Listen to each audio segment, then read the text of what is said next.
নমস্কার।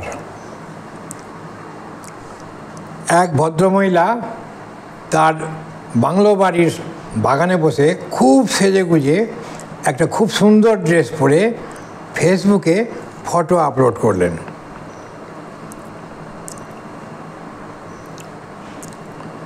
মিনিটের মধ্যে এত লাইক, এত কমেন্টস আসতে লাগলো যে ফটো আপলোডটা ওনার একটা নেশা হয়ে গেল। এরপর রোজই উনি নতুন নতুন ড্রেস পরে ফটো আপলোড করতে থাকলেন।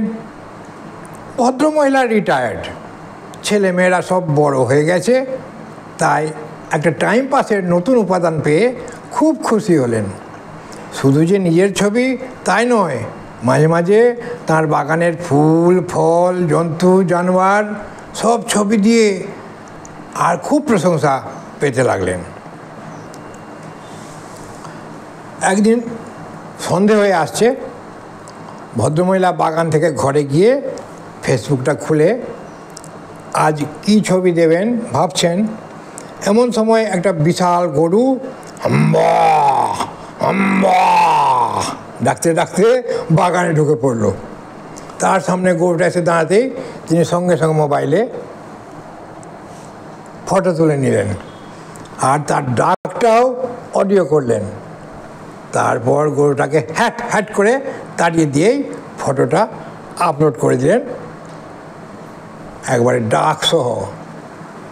একটু আবছা অন্ধকারে তোলা ছবিটা খুব স্পষ্ট বোঝা না গেলেও রোজকার মতো আপলোড হতেই হাজারো কমেন্টস এসে গেল।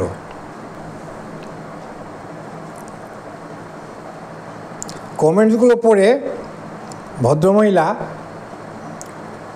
শোকে দুঃখে ফেসবুক বন্ধ করা ছাড়া আর কোনো উপায় দেখছেন না। কমেন্টসগুলো ছিল কিছুটা এরকম: নম্বর 1, বাহ, সাদা শাড়িতে তুমি কি সুন্দর। নম্বর 2,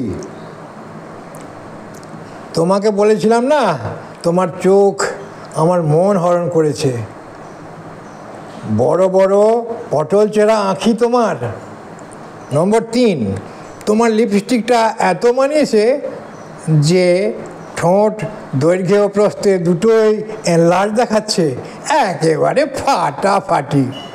নম্বর 4, তোমার মাথার হেয়ার ব্যান্ডটা আজ একদম ইউনিক, কোথা থেকে কিনেছো জানাবে, তাহলে আমিও অর্ডার দেব।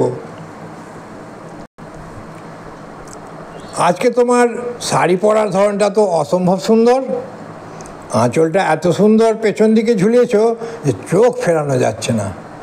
নম্বর 6, তোমার জুতোর হিলটাও এক্সেলেন্ট, নিশ্চয়ই কোনো ফরেন ব্র্যান্ড।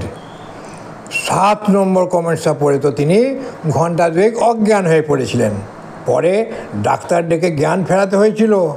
কমেন্ট নম্বর 7 কীরকম ছিল: এই প্রথমবার তোমার গলার স্বর শুনলাম, কি বলবো, একেবারে হৃদয় ছুঁয়ে যাওয়া অপরূপ কণ্ঠস্বর। এরকম গলা আজ পর্যন্ত কোনো মানুষের শুনিনি। সত্যি তুমি রূপে গুণে কণ্ঠে একেবারে অনন্যা। কবে মিট করবে বলো ডার্লিং।